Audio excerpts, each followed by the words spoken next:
스크린 속에서는 수백 발의 총탄이 빗발쳐도 눈 하나 깜짝하지 않던 불사신. 가죽 장갑을 낀 채 악당들을 단숨에 제압하고 모든 남성들이 닮고 싶어 했던 한국의 존 웨인. 그는 대한민국 액션 영화의 살아있는 신화였습니다. 허나 조명이 꺼진 현실의 마지막 장면은 너무나 처참했습니다. 천하를 호령하던 그 호랑이 같은 목소리는 기러기를 갈아달라는 희미한 신음으로 변해버렸고, 적을 향해 방가쇠를 당기던 그 강인한 손은 마비되어 침대 난간조차 제대로 잡지 못한 채 떨고 있었습니다. 가장 화려한 영광의 정점에서 가장 고독하고 비참한 나락으로 떨어져 버린 남자. 평생을 강한 남자로 살아야 했기에 죽는 순간까지도 자신의 약함을 숨기고 싶어 했던 배우 장동휘. 도대체 무엇이 이 천하무적의 사나이를 그토록 쓸쓸하게 무너뜨렸을까요? 오늘 우리는 화려한 액션 스타의 가면 뒤에 숨겨진 눈물겨운 인간 장동휘의 진짜 이야기를 마주하려 합니다. 그가 그토록 강해져야만 했던 이유, 그리고 우리가 그토록 강한 영웅을 원할 수밖에 없었던 그 절박했던 시대를 이해하기 위해 시계바늘을 1920년 한반도의 북쪽 자락으로 돌려봅니다. 1920년. 그 해는 우리 역사에서 가장 춥고 어두운 시기 중 하나였습니다. 경술국치로 나라를 빼앗긴 지 10년. 3일 만세 운동의 열기가 일제의 무자비한 총칼에 짓밟히고 소위 문화통치라는 기만적인 술책 아래 민족의 정기가 서서히 말라가던 때였습니다. 평안북도 그 거친 땅에서 장동휘는 떠났습니다. 압록강을 건너 불어오는 북풍은 매서웠고 식민지 조국의 현실은 그 바람보다 더 차가웠습니다. 소년 장동휘가 자라던 평안도는 예로부터 기질이 강하고 억세기로 유명한 곳이었습니다. 산은 높고 골은 깊으며 사람들은 무뚝뚝하지만 속정이 깊고 의리가 강했습니다. 훗날 스크린을 압도하게 될 그의 야성적인 카리스마, 다듬어지지 않은 원석과 같은 거친 매력은 아마도 이 북녘 땅의 흙과 바람이 빚어낸 것일지도 모릅니다. 유년 시절의 구체적인 기록은 많이 남아있지 않지만 우리는 짐작할 수 있습니다. 나라 일은 서름이 공기처럼 떠다니던 시절, 덩치 큰 소년 장동휘는 침묵하는 법을 먼저 배웠을 것입니다. 함부로 말할 수 없는 시대, 울분을 속으로 삼켜야만 했던 시대 공기는 그를 일찍 철들게 했고 눈빛에 깊은 우수를 심어주었습니다. 그는 어릴 적부터 남달랐습니다. 당시 조선 남성들의 평균 신장이 160cm 남짓하던 시절, 그는 훌쩍 자라 180cm에 육박하는 곡으로 성장했습니다. 단순히 키만 큰 것이 아니었습니다. 떡 벌어진 어깨, 굵은 뼈대, 그리고 무엇보다 상대를 꿰뚫어 보는 듯한 강렬한 눈빛은 또래 아이들과는 확연히 다른 위압감을 주었습니다. 당시 미남의 기준은 하얗고 곱상한 귀공자 스타일이었지만 장동휘는 달랐습니다. 그의 얼굴에는 굴곡이 있었고 짙은 그늘이 있었습니다. 마치 깎아지른 절벽처럼 위태로우면서도 웅장한 느낌을 주는 날 것 그대로의 남성미였습니다. 사람들은 그를 보며 두려워하면서도 한편으로는 묘한 든든함을 느꼈을 것입니다. 힘없는 나라의 백성들이 무의식적으로 갈망하던 힘의 형상이 바로 그에게 있었기 때문입니다. 청년이 된 장동휘는 끓어오르는 에너지를 발산할 곳을 찾아야 했습니다. 하지만 식민지 조선의 청년에게 허락된 무대는 많지 않았습니다. 그가 선택한 길은 바로 무대, 연극이었습니다. 당시 연극은 단순한 오락거리가 아니었습니다. 그것은 억눌린 민중의 한을 풀어내는 구판이자 빼앗긴 나라의 말을 마음껏 쓸 수 있는 유일한 해방구였습니다. 그는 유랑극단에 몸을 실었습니다. 화려한 조명도 안락한 대기실도 없는 가난한 악극단이었습니다. 트럭 짐칸에 몸을 싣고 비포장 도로를 달리며 전국 방방곡곡을 떠돌았습니다. 마을 공터에 천막을 치고 가설 무대를 세우면 흙먼지 날리는 바닥에 멍석을 깔고 앉은 관객들이 구름처럼 몰려들었습니다. 그 시절 악극단의 생활은 처절했습니다. 배고픔은 일상이었고 잠자리는 늘 불편했습니다. 공연이 끝나면 소주 한 잔에 김치 몇 조각으로 허기를 달래며 새우잠을 자야 했습니다. 하지만 무대 위에 오르는 순간만큼은 달랐습니다. 장동휘가 무대 중앙에 서서 굵고 낮은 목소리로 대사를 뱉어내면 소란스럽던 장내는 찬물을 끼얹은 듯 조용해졌습니다. 정통 연기 수업을 받은 엘리트 배우는 아니지만 그에게는 교과서에서는 배울 수 없는 밑바닥에서 구르며 체득한 동물적인 감각이 있었습니다. 관객이 언제 숨을 죽이는지, 언제 환호하는지, 언제 눈물을 흘리는지를 본능적으로 알았습니다. 그의 영인은 머리가 아닌 가슴에서 터져 나오는 것이었습니다. 특히 비극적인 장면에서 그가 보여주는 분노와 슬픔은 식민지 백성들의 억눌린 감정을 대변한 카타르시스였습니다. 그렇게 그는 이름 없는 유랑극단의 배우로 청춘을 길 위에서 보냈습니다. 신협이나 극예술연구회 같은 당대 엘리트 극단과는 거리가 멀었습니다. 그는 촌스럽고 투박한 악극 무대, 소위 뽕짝과 눈물이 뒤범벅된 통속적인 무대에서 자신만의 연기 세계를 다져나갔습니다. 훗날 평론가들이 장동휘의 연기를 두고 기교가 없다, 투박하다고 평하기도 했지만 대중들이 그에게 열광했던 이유는 바로 그 투박함 속에 담긴 진정성 때문이었습니다. 꾸미지 않은 날것의 감정, 세련되게 포장되지 않은 거친 숨소리. 그것은 고상한 예술이 아니라 땀냄새나는 삶 그 자체였기 때문입니다. 1945년 8월 15일, 해방이 찾아왔습니다. 만세소리가 삼천리 강산을 뒤덮었지만 기쁨도 잠시, 한반도는 곧바로 이념의 소용돌이 속으로 빨려 들어갔습니다. 38선이 그어지고 남과 북은 서로 다른 체제를 향해 치닫기 시작했습니다. 평안도가 고향이었던 장동휘에게 이 시기는 혼란과 선택의 연속이었습니다. 북쪽의 공산 정권은 예술을 체제 선전의 도구로 이용하려 했습니다.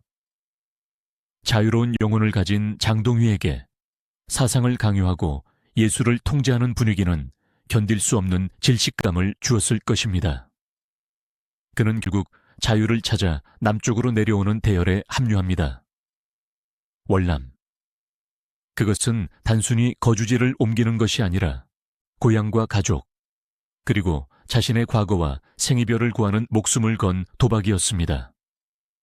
빈손으로 도착한 서울. 해방 공간의 서울은 혼란 그 자체였습니다. 좌우익의 대립으로 거리는 매일 시위와 테러로 얼룩졌고 예술계 역시 사상 논쟁으로 분열되어 있었습니다.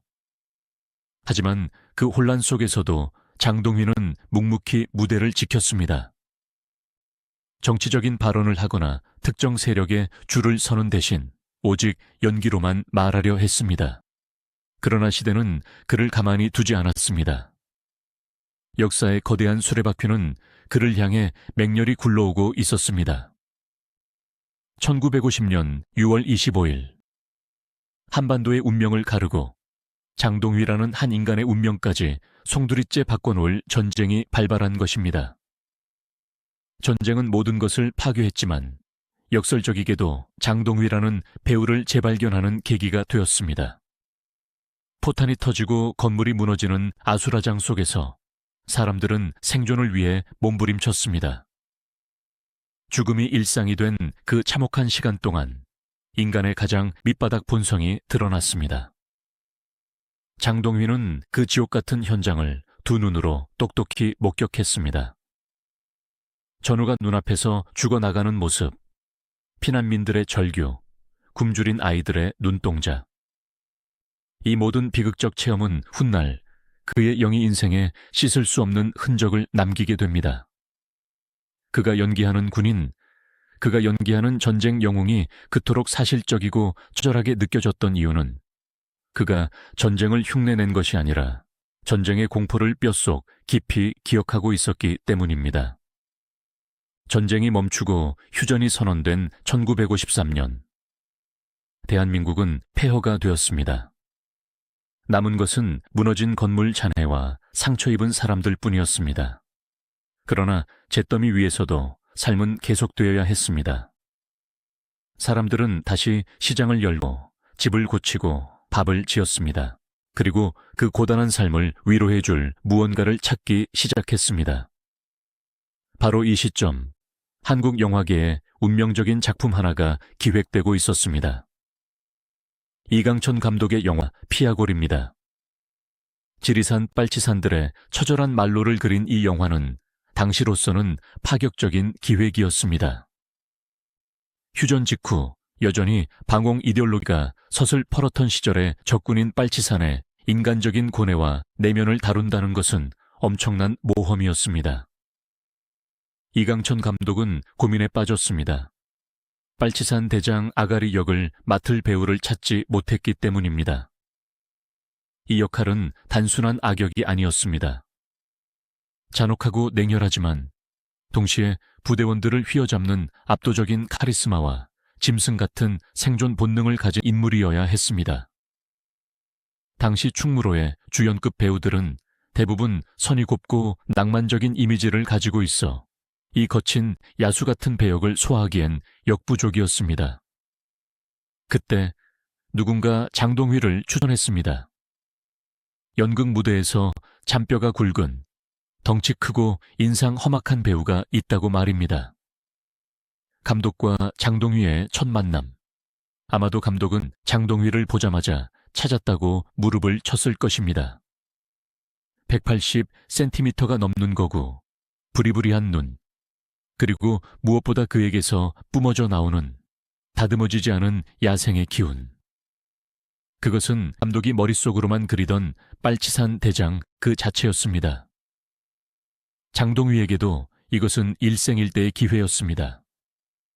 연극 무대를 전전하며 무명의 서름을 겪었던 그에게 영화라는 새로운 매체는 미지의 세계이자 꿈의 무대였습니다. 그는 망설임 없이 배역을 수락했습니다. 1954년 35세 늦깎이 신인 배우 장동휘는 그렇게 카메라 앞에 섰습니다. 영화의 촬영 현장은 실제 전쟁터를 방불케 할 만큼 열악했습니다. 지리산 깊은 골짜기를 오르내리며 촬영 장비를 짊어지고 다녀야 했고, 배우들은 실제 빨치산처럼 굶주림과 추위와 싸워야 했습니다. 하지만 장동휘는 물 만난 고기 같았습니다. 그는 연기를 하는 것이 아니라 그 산속에 사는 짐승이 되었습니다. 카메라가 돌아가면 그의 눈빛은 살기로 번득였고 목소리는 산을 울리는 맹수의 포효처럼 들렸습니다. 특히 그가 부하대원을 처단하거나 쫓기는 상황에서 보여준 광기 어린 눈빛 연기는 현장의 스태프들조차 숨을 죽이게 만들었습니다. 영화가 개봉되자 반응은 폭발적이었습니다.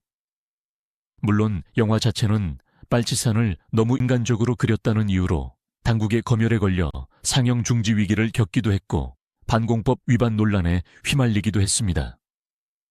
하지만 관객들의 뇌리에 장동휘라는 이름 세 글자는 확실하게 각인되었습니다. 사람들은 주인공인 국군 소대장보다 악역인 빨치산 대장 장동휘에게 더 큰 충격을 받았습니다. 저 배우 누구냐? 진짜 빨치산 출신 아니냐는 소문이 돌 정도였습니다. 기존의 한국 영화에서는 볼 수 없었던 압도적인 남성미와 파괴력을 지닌 캐릭터의 등장이었습니다. 단 한 편의 영화로 그는 충무로의 블루칩으로 떠올랐습니다.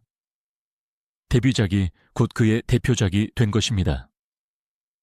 미남 배우들이 멜로 연기로 여심을 흔들 때 장동휘는 악역과 액션이라는 거친 길을 개척하며 자신만의 영역을 구축했습니다.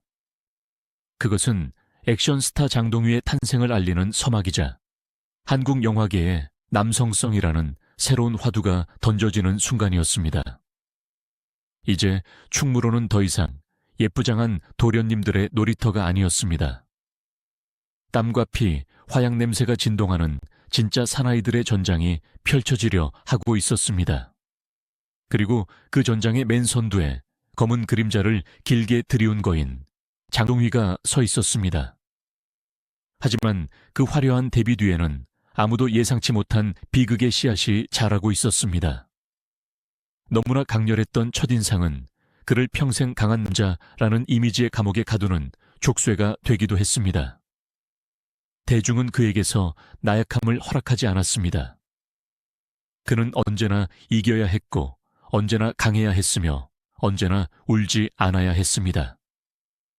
그 기대에 부응하기 위해 장동휘는 자신을 채찍질하며 점점 더 강한 척, 점점 더 무심한 척 자신을 포장해야 했을지도 모릅니다. 그것이 훗날 그의 말년을 그토록 외롭게 만들 줄은 꿈에도 모른 채 말입니다. 이제 막 영화계에 발을 들인 30대 중반의 장동휘 앞에는 탄탄대로가 펼쳐져 있는 듯 보였습니다. 그러나 역사는 그리 단순하게 흘러가지 않았습니다. 한국 사회는 전후 복구와 경제개발이라는 거대한 목표 아래 급박하게 돌아가고 있었고, 대중문화 역시 그 흐름에 맞춰 빠르게 변모하고 있었습니다. 1950년대 후반, 한국 영화계는 르네상스를 맞이할 준비를 하고 있었습니다. 장동휘는 이후 쏟아지는 러브콜 속에 쉴 새 없이 카메라 앞에 섰습니다. 맡은 역할들은 대부분 비슷했습니다. 갱단보스, 범죄자 혹은 거친 군인. 대중은 그를 악의 화신으로 기억했습니다. 그러나 장동휘는 그 이미지에 안주하지 않았습니다. 진정한 배우가 되기 위해서는 강인한 껍질 속에 숨겨진 따뜻한 인간미를 보여주어야 한다는 것을 알고 있었습니다. 그는 기회를 엿보고 있었습니다. 자신이 가진 투박한 그릇에 액션이 아닌 눈물을 담을 수 있는 기회를. 그러던 어느 날 그에게 전혀 다른 색깔의 시나리오가 도착합니다. 총 대신 핸들을 잡고 주먹 대신 자식들의 손을 잡아야 하는 역할. 바로 영화와 남자 식모 같은 작품들이었습니다.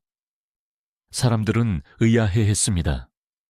그 무서운 장동휘가 아버지 역할을 한다고? 앞치마를 두른다고? 하지만 이것은 장동휘가 액션 배우를 넘어 국민 배우로 도약하는 결정적인 전환점이 됩니다. 험상궂은 얼굴로 짓는 순박한 미소, 투박한 손길로 자식을 어루만진 부정. 그것은 전쟁과 가난으로 상처 입은 당시의 아버지들에게 바치는 위로와도 같았습니다. 스크린 위에서 그는 거칠기 짝이 없는 야수였지만 대중들은 그 야수의 눈가에 맺힌 물기를 감지하기 시작했습니다. 1961년 개봉한 강대진 감독의 영화는 장동휘라는 배우가 가진 스펙트럼이 얼마나 넓고 깊은지를 증명한 기념비적인 작품이었습니다. 이 영화에서 그는 번거지를 눌러쓰고 채찍을 든 내 남매를 홀로 키우는 늙은 마부 춘삼의 친구이자 동료로 등장합니다. 주연은 김승호 선생이 맡았지만 장동휘가 보여준 연기는 주연 못지않은 울림을 주었습니다. 이전까지 사람을 죽이고 물건을 훔치고 산속을 뛰어다니던 그가 하루 벌어 하루 먹고 사는 도시 빈민의 고단한 삶을 그토록 자연스럽게 입을 수 있다는 사실에 관객들은 경악했습니다. 그의 얼굴에 깊게 패인 주름은 악당의 흉터가 아니라 가난한 가장이 짊어진 삶의 무게처럼 보였습니다. 투박한 손으로 소주잔을 기울이며 짓는 씁쓸한 웃음은 전쟁 이후 폐허 속에서 어떻게든 가족을 건사하려 발버둥 치던 당시 우리네 아버지들의 자화상이었습니다. 사람들은 깨달았습니다. 장동휘의 강인함은 단순히 근육에서 나오는 힘이 아니라 모진 세파를 온몸으로 견뎌낸 자만이 가질 수 있는 단단한 굳은 살 같은 것임을 말입니다. 그는 악역을 할 때조차 묘하게 연민을 불러일으키는 배우였습니다. 아무리 악독한 짓을 해도 그 밑바닥에는 어쩔 수 없는 시대의 비극이 흐르고 있다는 것을, 그는 대사 한 줄 없이 눈빛만으로 설득해냈습니다. 이것이 바로 장동휘가 단순한 액션 배우를 넘어 대배우의 반열에 오를 수 있었던 힘이었습니다. 그럼에도 대중이 그에게 가장 원했던 모습은 역시나 강한 남자였습니다. 1960년대 초반, 한국 사회는 군사 정권의 등장과 함께 강력한 남성성을 숭배하는 분위기로 흘러가고 있었습니다. 사회 분위기와 맞물려 영화계에도 소위 대륙성 액션이라 불리는 스케일 크고 남성적인 영화들이 쏟아져 나오기 시작했습니다. 그리고 그 중심에는 언제나 장동휘가 있었습니다. 그는 이 시기에 자신의 영혼을 건 단짝이자 라이벌, 그리고 평생의 벗을 만납니다. 바로 액션 영화의 거장 이만희 감독입니다. 두 사람의 만남은 한국 영화사의 축복과도 같았습니다. 1963년작 돌아오지 않는 해병. 이 영화는 한국 전쟁 영화의 역사를 새로 쓴 걸작이자 장동휘를 명실상부한 국민 영웅으로 등극시킨 작품입니다. 이 영화에서 그는 해병대 분대장 역을 맡았습니다. 부하들을 이끌고 사지로 걸어 들어가는 그의 모습은 비장미 그 자체였습니다. 당시 촬영 현장은 지금으로서는 상상조차 할 수 없을 만큼 위험했습니다. 실감나는 전투 장면을 위해 실제 총알과 폭약을 사용했다는 일화는 전설처럼 전해져 내려옵니다. 배우들 머리 위로 진짜 총알이 스치고 지나가는 상황에서 장동휘는 눈 한 번 깜빡이지 않고 전진했습니다. 그것은 연기가 아니라 실전이었습니다. 죽음의 공포가 눈앞에 아른거리는 상황에서도 그는 태연하게 부하들을 독려하고 적을 향해 고함을 질렀습니다. 영화 속에서 부하 대원이 죽어갈 때 그가 보여준 오열은 10년 전 자신이 겪었던 6.25 전쟁의 참상을 다시 끄집어낸 진짜 눈물이었습니다. 극장에 몰려든 관객들은 스크린 속 장동휘를 보며 통곡했습니다. 전쟁의 상처가 채 아물지 않았던 그 시절, 자신의 목숨을 바쳐 부하를 지키는 분대장 장동휘의 모습에서 사람들은 전쟁터에 두고 온 전우를 혹은 돌아오지 못한 아들을 그리고 우리를 지켜줄 거라 믿었던 이상적인 지도자의 모습을 투영했습니다. 돌아오지 않는 해병의 대성공 이후 장동휘에게는 한국의 존 웨인이라는 별명이 훈장처럼 따라다니게 되었습니다. 미국의 존 웨인이 서부 개척 시대에 강인한 남성상을 대변했다면 장동휘는 전후 한국 사회의 재건과 생존을 위한 투쟁심을 상징했습니다. 하지만 두 사람 사이에는 결정적인 차이가 있었습니다. 존 웨인이 승리자의 여유와 개척자의 낭만을 보여주었다면 장동휘에게는 패배자의 그늘과 생존자의 고독이 짙게 깔려 있었습니다. 그는 이겨도 웃지 않았습니다. 적을 쓰러뜨린 후에도 그의 표정은 쓸쓸했습니다. 그 허무함, 그 텅 빈 눈빛이야말로 한국형 액션 영웅만이 가질 수 있는 독특한 페이소스였습니다.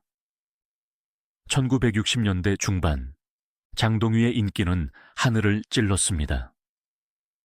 충무로의 모든 시나리오는 그를 거쳐갔다고 해도 과언이 아니었습니다. 그는 1년에 겹치기 출연으로 10수편의 영화를 찍었습니다.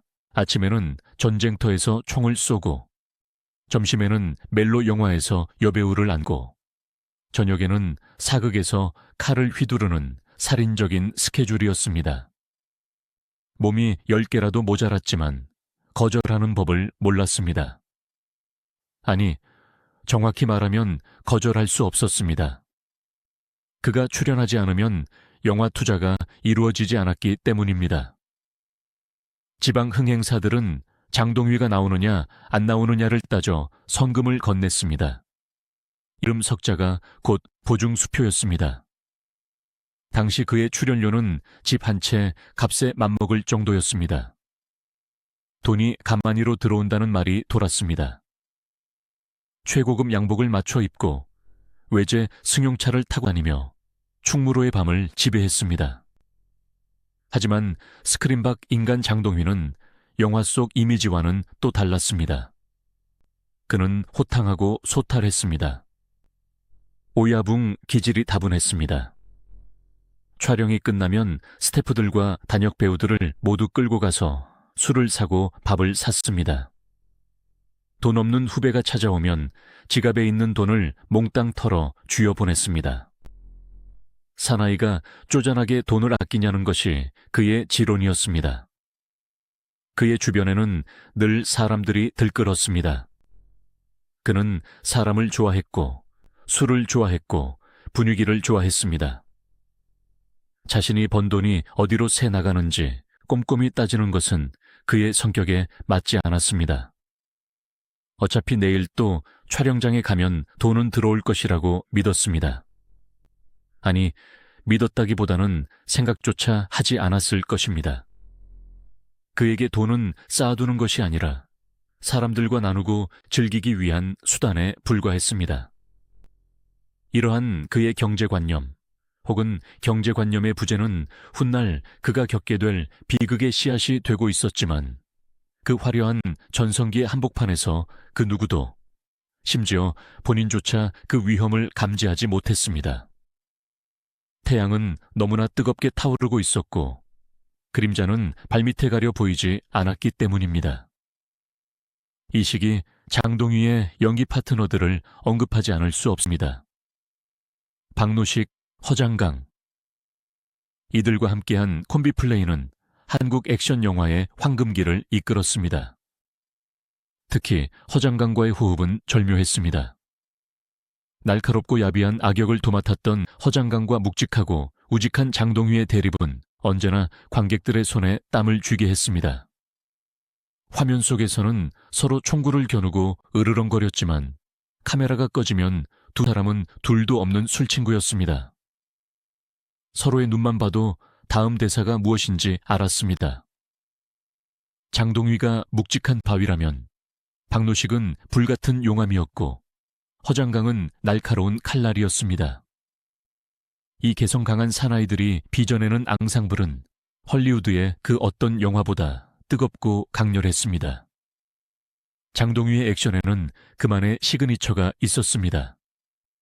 가죽 장갑, 그리고 성을라스, 굳게 담은 입술에 물려있는 성냥개비. 이것은 훗날 주윤발이 보여준 영웅 본색의 원조격이라 할 수 있는 스타일이었습니다. 그는 대사가 많지 않았습니다. 감독들도 그에게 긴 대사를 주지 않았습니다. 가자, 해치워, 사랑한다. 짧고 굵은 한마디면 충분했습니다. 나머지는 그의 몸이 말했습니다. 상대를 노려보는 눈빛, 주먹을 꽉 쥐는 손동작, 뒤도 돌아보지 않고 걸어가는 뒷모습. 그는 침묵으로 말하는 법을 아는 배우였습니다. 그 과묵함이 오히려 남성 관객들의 판타지를 자극했습니다. 구구절절 변명하지 않고 행동으로 보여주는 남자. 그것이 바로 장동휘가 구축한 남자의 로망이었습니다. 1960년대 후반으로 접어들면서 영화계의 트렌드는 조금씩 변하기 시작했습니다. 멜로드라마의 비중이 다시 높아지고 신성일, 엄앵란 콤비가 이끄는 청춘 영화가 극장가를 휩쓸었습니다. 거칠고 투박한 액션 영화는 조금씩 변방으로 밀려나는 듯 보였습니다. 그러나 장동휘는 흔들리지 않았습니다. 오히려 그는 자신의 캐릭터를 더욱 심화시켰습니다. 단순한 액션을 넘어 시대극과 사극, 그리고 미스터리 스릴러에 이르기까지 장르를 확장했습니다. 1968년작 와 장군의 수염은 그의 연기 인생에서 또 다른 분기점이 된 작품들입니다. 신상옥 감독의 애에서 그는 왕을 보위하는 내시감 역할을 맡았습니다. 남성성의 상징이었던 그가 거세된 남성을 연기한다는 것 자체가 파격이었습니다. 하지만 그는 그 역할마저도 자신만의 색깔로 소화해냈습니다. 음침하면서도 위험있고 비굴하면서도 권력욕에 불타는 내시감의 복잡한 내면을 소름 끼치게 묘사했습니다. 이는 그가 단순히 힘자랑만 하는 배우가 아님을, 어떤 가면을 씌워놔도 그 가면 뒤에 인간을 끄집어낼 줄 안 진짜 배우임을 증명한 사건이었습니다. 이어 출연한 장군의 수염은 한국 모더니즘 영화의 걸작으로 꼽히는 작품입니다. 여기서 그는 살인사건을 추적하는 형사 역을 맡았습니다. 이 형사는 기존의 액션 영화 속 형사와는 달랐습니다. 주먹을 쓰는 대신 머리를 쓰고 범인을 쫓는 대신 사건 뒤에 숨겨진 진실과 사회의 부조리를 파헤칩니다. 트렌치코트 깃을 세우고 담배 연기를 내뿜으며 고뇌하는 그의 모습은 프랑스 누아르 영화의 장가뱅을 연상시킬 만큼 고독하고 지적인 매력을 풍겼습니다. 그렇게 1960년대는 저물어 갔습니다. 장동휘는 10년이라는 긴 세월 동안 정상의 자리를 지켰습니다. 수많은 별들이 명멸하는 연예계에서 10년 동안 톱스타의 지위를 유지한다는 것은 기적에 가까운 일입니다. 그는 그 기적을 이뤄냈습니다. 하지만 달도 차면 기우는 법. 1970년대가 다가오고 있었습니다. 그리고 새로운 10년은 그에게 전혀 다른 시련을 예고하고 있었습니다. 컬러 TV의 보급, 유신 체제의 강화, 그리고 세대 교체의 바람. 스크린박 세상은 급변하고 있었습니다. 사람들은 이제 흙냄새나는 영웅보다는 세련되고 감각적인 스타를 원하기 시작했습니다. 청바지와 통기타, 장발의 청년들이 거리를 메우던 시절, 가죽 점퍼와 짧은 스포츠 머리의 장동휘는 언가 옛날 사람처럼 보이기 시작했습니다. 그는 여전히 강했고 여전히 연기를 잘했지만 시대의 공기는 그를 조금씩 밀어내고 있었습니다. 어쩌면 그는 직감하고 있었을지도 모릅니다. 자신의 시대가 서서히 저물어가고 있음을. 하지만 인정하고 싶지 않았을 것입니다. 평생을 승리자로 살아온 그에게 퇴장이라는 단어는 너무나 낯설고 두려운 것이었으니까요. 그는 더욱더 일에 매달렸습니다. 마치 멈추면 쓰러질 것 같은 사람처럼 끊임없이 카메라 앞에 섰습니다. 그것은 다가오는 노쇠함에 대한 저항이자 잊히는 것에 대한 공포와 싸우는 그만의 방식이었습니다. 1970년대의 장동휘. 그는 여전히 현역이었습니다. 하지만 주연의 자리에서 조금씩, 아주 조금씩 옆으로 비켜서야 했습니다. 포스터에서 그의 얼굴 크기는 점점 작아졌고 이름의 순서는 뒤로 밀려났습니다. 처음에는 자존심이 상했습니다. 촬영장에서 화를 내기도 하고 감독과 부딪히기도 했습니다. 내가 장동휘야 라고 소리치고 싶었을 것입니다. 하지만 흐르는 강물을 막을 수 없듯 흐르는 세월을 막을 수는 없었습니다. 그는 변해야 했습니다. 살아남기 위해서는 변해야 했습니다. 주연이 아닌 조연으로, 영웅이 아닌 영웅의 아버지로, 혹은 악당의 보스로 그는 자신의 위치를 재설정해야 하는 기로에 섰습니다. 그리고 그 과정은 우리가 생각하는 것보다 훨씬 더 고통스럽고 쓸쓸한 것이었습니다. 화려한 조명이 꺼진 뒤 분장실 거울 앞에 홀로 앉아 늘어가는 주름을 바라보며 그는 무슨 생각을 했을까요? 이제 우리는 그의 인생 제2막, 몰락의 서곡이 울려 퍼지기 시작하는 1970년대로 들어갑니다. 그토록 강인했던 사나이가 현실의 벽 앞에서 어떻게 흔들리고 어떻게 버텨내려 했는지, 그리고 그가 저지른 뼈아픈 실수들은 무엇이었는지 그 아픈 기록들을 하나씩 들춰보려 합니다. 1970년대가 밝습니다. 한국 사회는 격동의 시기를 지나 거대한 변혁의 파도 위에 올라타고 있었습니다. 경부고속도로가 뚫리고 수출 입국의 기치 아래 공장 굴뚝에서 검은 연기가 쉴 새 없이 뿜어져 나오던 시절, 잘 살아보세라는 노래가 아침마다 골목길을 울리던 그 개발 독재의 시대에 대중문화의 지형도 역시 급격하게 요동치고 있었습니다. 흑백 TV가 안방을 점령하기 시작했고 극장 쇼윈도에는 총천연색 컬러 포스터가 나붙기 시작했습니다. 색채의 시대가 열린 것입니다. 아이러니하게도 세상이 화려한 색을 입을수록 흑백 영화 시절의 제왕이었던 장동휘의 색깔은 조금씩 바래어가고 있었습니다. 1970년대 초반, 충무로를 강타한 새로운 물결은 청년 문화와 호스티스 영화였습니다. 통기타와 청바지로 대변되는 청년 문화는 기성세대의 권위에 저항하는 자유분방함을 상징했고, 산업화의 그늘을 파고든 호스티스 영화들은 도시 하층민 여성들의 비극을 자극적으로 소비했습니다. 이 두 가지 흐름 어디에도 묵직하고 비장한 남성성을 내세우던 장동휘가 설 자리는 마땅치 않았습니다.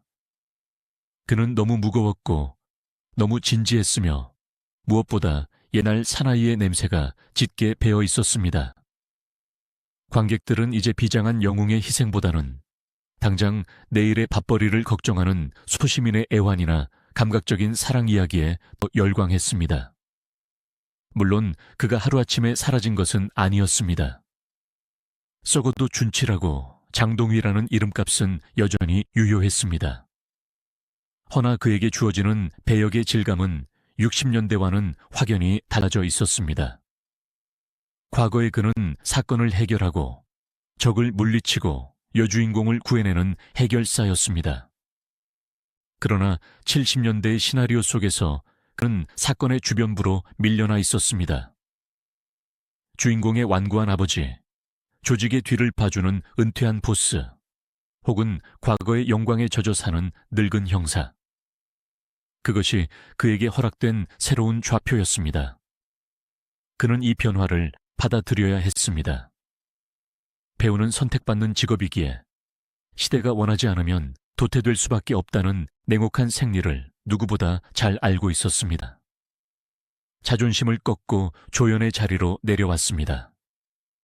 하지만 그 내려놓음이 그에게 얼마나 큰 심리적 고통이었을지는 짐작하고도 남음이 있습니다.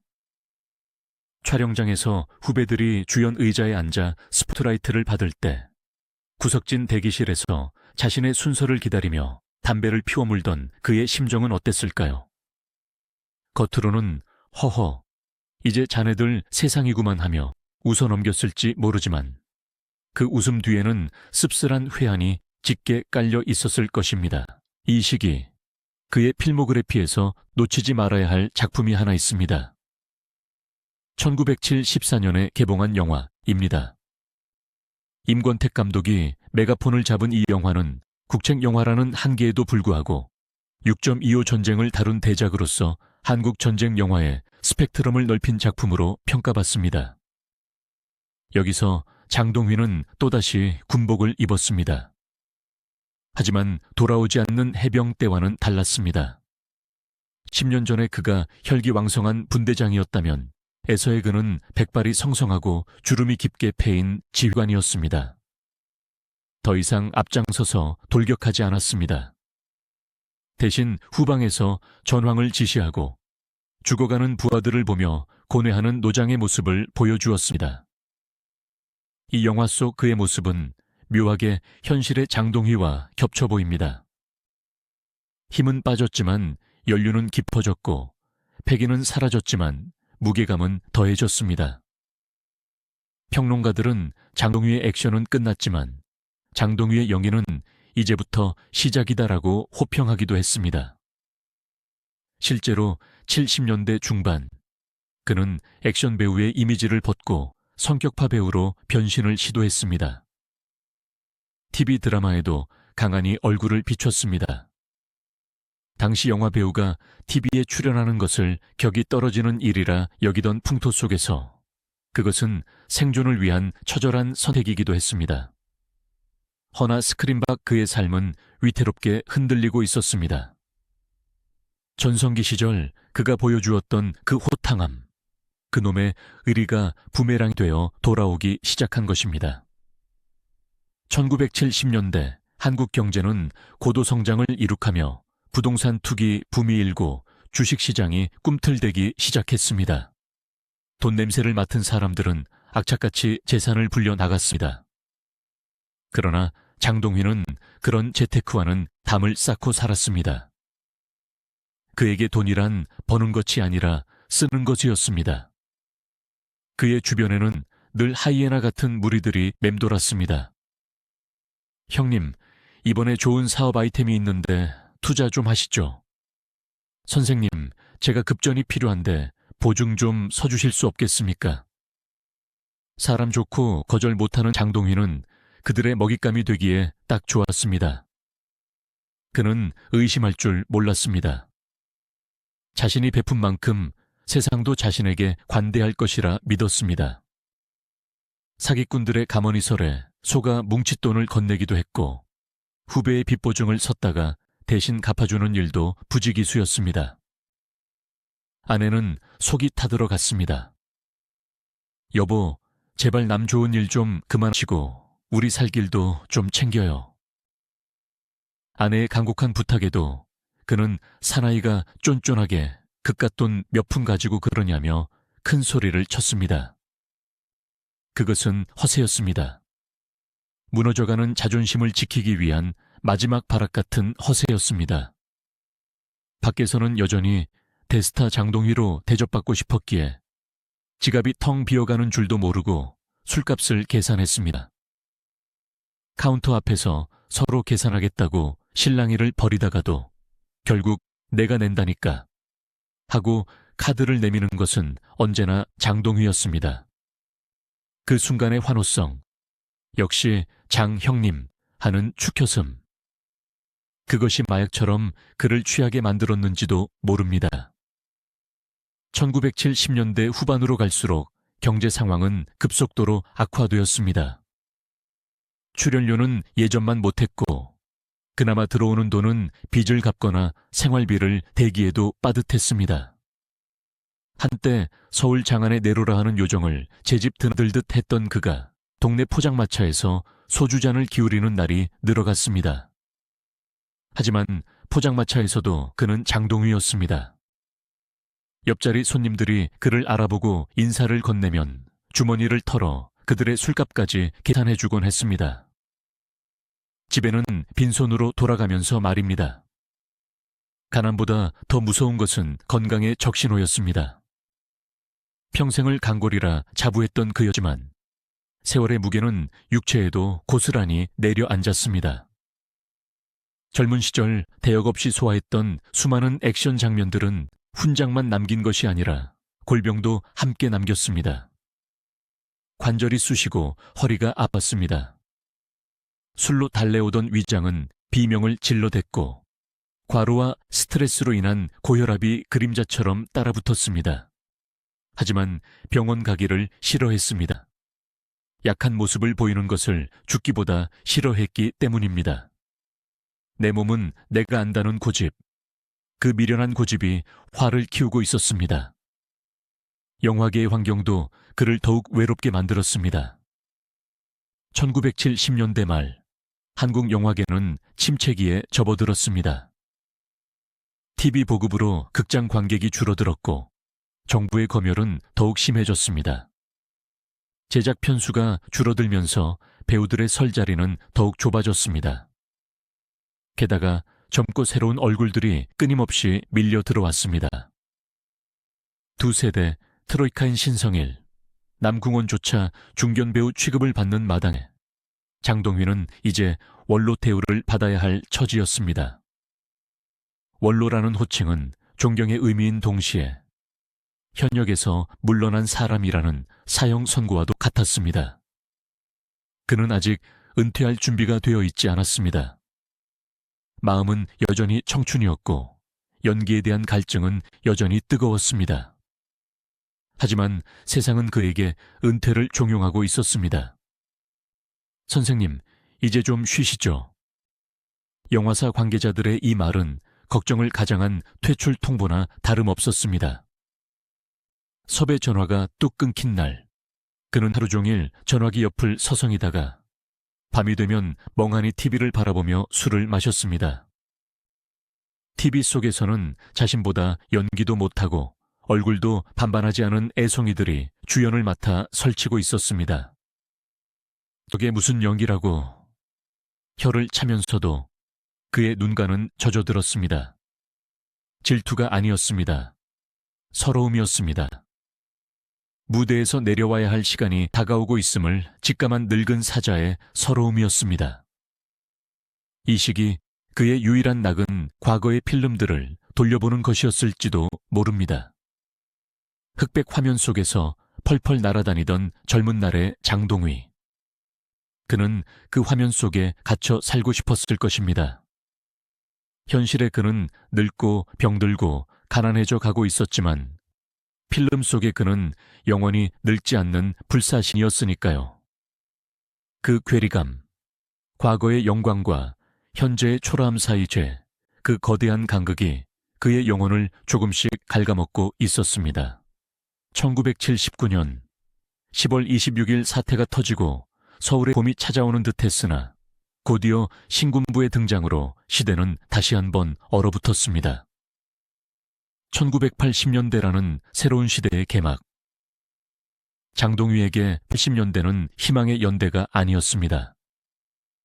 그것은 철저한 망각과 소외의 시대, 그리고 생애 가장 고통스러운 비극이 기다리고 있는 어둠의 터널 입구였습니다. 영화계는 사메스 정책의 일환으로 에로티시즘 영화가 범람하기 시작했습니다. 시리즈가 극장가를 점령했습니다. 육체적 본능과 감각적 쾌락이 스크린을 지배하던 그 시절, 의리나 충성, 남자의 고독 같은 주제는 촌스러운 옛날 이야기 취급을 받았습니다. 장동휘가 설 자리는 이제 완전히 사라진 듯 보였습니다. 간혹 들어오는 역할이라고는 에로 영화의 꼰대 아버지나 코미디 영화에 망가지는 단역뿐이었습니다. 그는 거절했습니다. 굶어 죽을지언정 배우로서의 품위마저 팔아넘길 수는 없다는 마지막 자존심이었습니다. 수입이 끊기자 생활고는 현실이 되었습니다. 살던 집을 줄여서 이사를 가야 했습니다. 화려했던 강남의 고급 주택에서 변두리의 작은 아파트로, 그리고 더 작은 곳으로. 그의 거처는 점점 좁아지고 어두워졌습니다. 하지만 그는 여전히 밖에 나갈 때면 정장을 차려입고 구두를 닦아 신었습니다. 낡았지만 깨끗하게 다림질한 와이셔츠, 그리고 유행 지난 선글라스. 그것은 그가 세상과 맞서는 마지막 갑옷이었습니다. 동네 슈퍼에 갈 때조차 흐트러진 모습을 보이지 않으려 애썼습니다. 사람들은 수군거렸습니다. 저 양반 옛날 장동휘 아니야. 많이 늙었네. 그 수군거림이 비수처럼 꽂혔지만 그는 애써 모른 척하며 꼿꼿이 허리를 펴고 걸었습니다. 1980년대 중반, 간혹 영화인 협회 모임이나 행사의 모습을 드러냈습니다.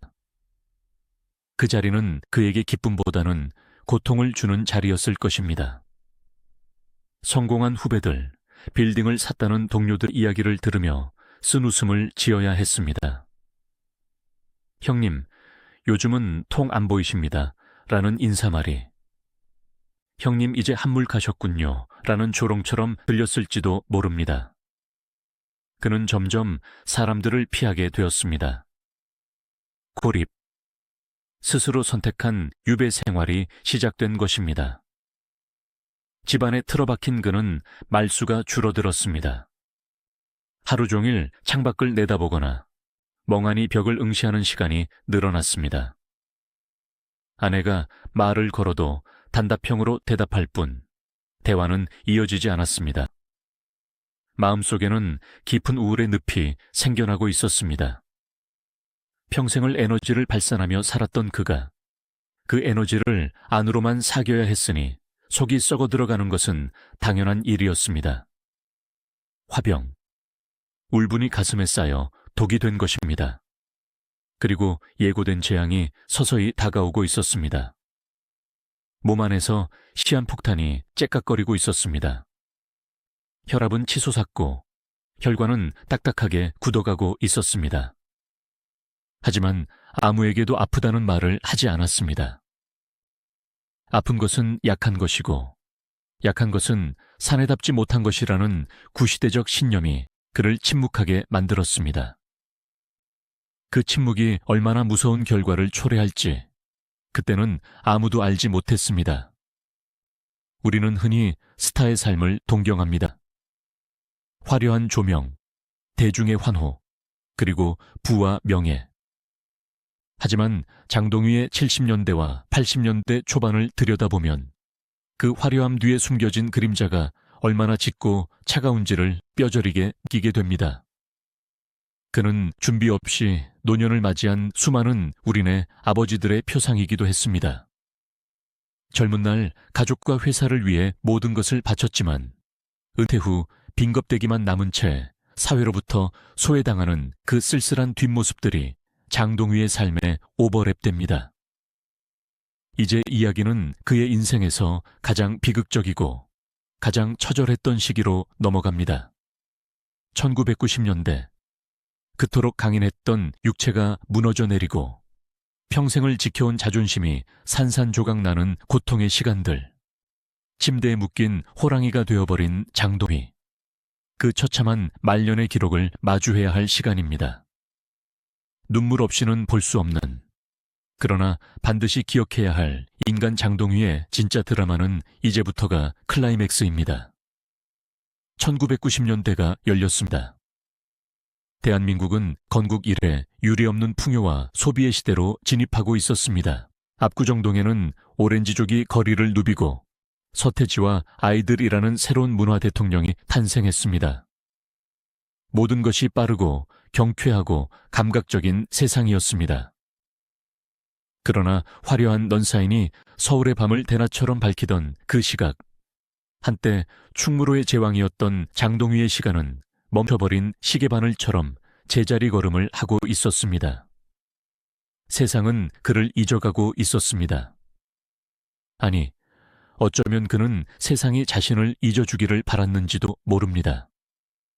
초라해진 사자의 모습을 들키고 싶지 않았던 본능적인 방어 기제였을 것입니다. 그는 강남의 번화가 한복판에 있는 낡은 아파트 숲속으로 숨어들었습니다. 그곳은 그만의 동굴이었습니다. 하지만 그 동굴은 그를 보호해주는 안식처가 아니라 곧 닥쳐올 거대한 재앙을 기다리는 감옥과도 같았습니다. 1995년, 운명의 신은 잔인하게도 그에게 가장 가혹한 형벌을 내릴 준비를 마쳤습니다. 전조 증상은 이미 여러 번 그에게 신호를 보냈을 것입니다. 가끔 손발이 저려오거나 뒷목이 뻣뻣해지거나 말이 헛나오는 순간들. 하지만 평생을 강골로 살아온 그는 그 신호를 무시했습니다. 술을 좀 줄이면 되겠지. 잠을 좀 푹 자면 낫겠지. 자신의 육체를 과신했습니다. 총알도 피해갔던 몸인데 고작병 따위에 무너질 리 없다고 믿고 싶었을 것입니다. 그리고 마침내 그날이 왔습니다. 여느 때와 다를 것 없는 아침이었습니다. 평범한 일상은 단 1초 만에 산산조각이 났습니다. 갑자기 찾아온 어지러움, 그리고 세상이 뒤집히는 듯한 형이증. 거구의 장동휘가 마룻바닥으로 쿵 하고 쓰러졌습니다. 그 소리는 마치 거목이 쓰러지는 굉음과도 같았을 것입니다. 아내가 달려왔을 때 그는 이미 의식을 잃어가고 있었습니다. 입은 돌아갔고 눈은 초점을 잃었으며 그 자랑스럽던 팔다리는 축 늘어져 있었습니다. 뇌졸중, 뇌혈관이 막히거나 터져 뇌세포가 죽어가는 병. 그것은 액션스타 장동휘에게 내려진 사망 선고나 다름없었습니다. 구급차 사이렌 소리가 요란하게 울리며 병원으로 향했습니다. 응급실의 다급한 외침들, 의료진의 분주한 손길. 하지만 깨어난 장동휘가 마주해야 했던 현실은 죽음보다 더한 고통이었습니다. 의식이 돌아왔을 때 그는 자신의 몸 절반이 돌덩이처럼 변해버렸음을 깨달았습니다. 오른쪽 팔과 다리가 전혀 움직이지 않았습니다. 뇌의 언어 중추가 파괴되어 말조차 제대로 나오지 않았습니다. 하고 입을 벌려보지만 나오는 것은 의미를 알 수 없는 짐승의 신음소리뿐이었습니다. 생각해 보십시오. 그는 목소리로 천하를 호령하던 사람이었습니다. 굵고 낮은 저음은 악당을 벌벌 떨게 했고 관객들의 심장을 울렸습니다. 그는 몸으로 말하던 사람이었습니다. 주먹을 휘두르고 발차기를 하고 말을 타고 달리던 사람이었습니다. 그런데 이제 말할 수도 없고 움직일 수도 없게 된 것입니다. 신은 그에게서 그가 가장 자랑스러워했던 무기 2가지를 한꺼번에 빼앗아 갔습니다. 이것은 단순한 병이 아니라 인간 장동위의 정체성을 파괴하는 잔인한 저주였습니다. 병원에서의 나날은 지옥이었습니다. 180cm가 넘는 거구가 좁은 병상에 갇혀 꼼짝을 못했습니다. 대소변을 받아내야 하는 수치스러움. 평생 남에게 약한 모습을 보이기 싫어했던 그에게 간호사와 가족들에게 알몸을 보이고 배설물을 맡겨야 하는 상황은 견딜 수 없는 모욕이었을 것입니다. 그는 링거줄을 뜯어내려 발버둥 쳤을지도 모릅니다. 소리 지르며 울부짖고 싶었을 것입니다. 마비된 육체는 분노조차 표현할 수 없게 만들었습니다.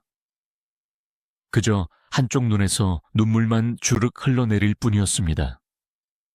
몇 달간의 입원 치료 끝에 집으로 돌아왔습니다. 하지만 그것은 퇴원이 아니라 유폐의 시작이었습니다. 의사는 더 이상의 회복은 어렵다는 절망적인 진단을 내렸습니다. 재활치료를 하면 조금은 나아질 수도 있겠지만 예전처럼 걷거나 뛰는 것은 불가능하다고 했습니다. 그는 이제 휠체어 없이는 한 발자국도 움직일 수 없는 신세가 되었습니다. 집으로 돌아온 그는 방문을 걸어 잠갔습니다. 외부와의 철저한 단절. 세상 밖으로 나가는 통로를 스스로 봉쇄했습니다. 전화기 코드를 뽑아버리고 초인종 소리에도 반응하지 않았습니다. 간혹 그의 소식을 듣고 찾아온 영화계 후배들이 문 밖에서 형님, 저 왔습니다. 얼굴 좀 보여주십시오. 라고 애원해도 아내에게 손짓으로 돌려보내라고 했습니다. 내 이런 꼴을 보여주느니 차라리 죽었다고 해라. 흉하게 일그러진 얼굴과 기저귀를 찬 모습을 누구에게도, 특히 과거 자신을 영웅으로 기억하는 사람들에게는 절대로 보여주고 싶지 않았습니다. 그의 자존심, 그것은 그를 지탱해 온 힘이자 동시에 그를 고립시키는 벽이었습니다. 동정받는 것을 죽기보다 싫어했습니다. 아이고, 장동위가 어쩌다 저렇게 됐나 하는 탄식을 듣느니 차라리 잊히는 편을 택했습니다.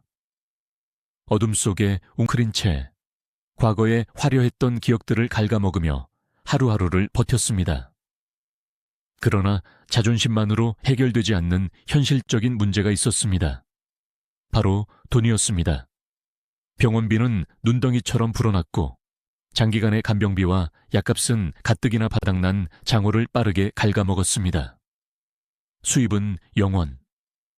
저축해둔 돈도 없는 상황에서 매달 들어가는 고정비용은 공포 그 자체였습니다. 아내는 생활비를 마련하기 위해 백방으로 뛰어야 했습니다. 집에 있던 돈 될 만한 물건들은 하나둘씩 사라졌습니다. 화려했던 시절 그가 받았던 트로피와 상패들조차 짐처럼 느껴질 만큼 생존의 문제는 절박했습니다. 가난은 위험을 파괴합니다.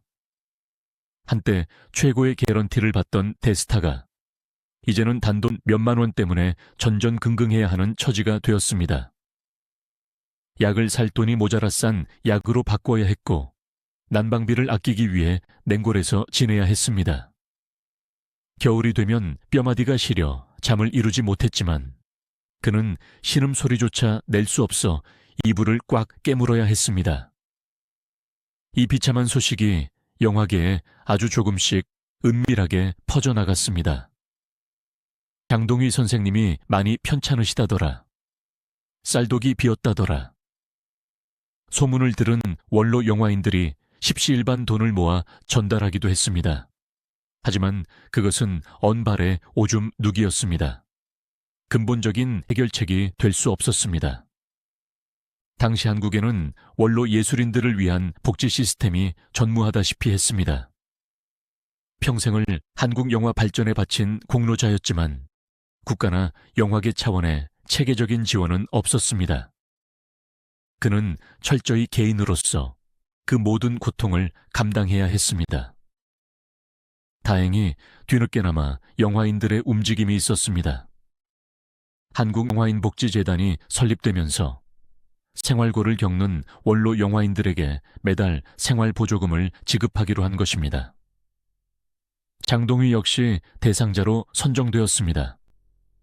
매달 통장에 찍히는 돈 약 50만 원. 그것이 대한민국이 한국의 존 웨인에게 해줄 수 있는 이유의 전부였습니다. 50만 원. 전성기 시절 하룻밤 술값으로도 부족해했던 그 돈이 이제는 그의 생명줄이 되었습니다. 그 돈으로 쌀을 사고 기저귀를 샀습니다.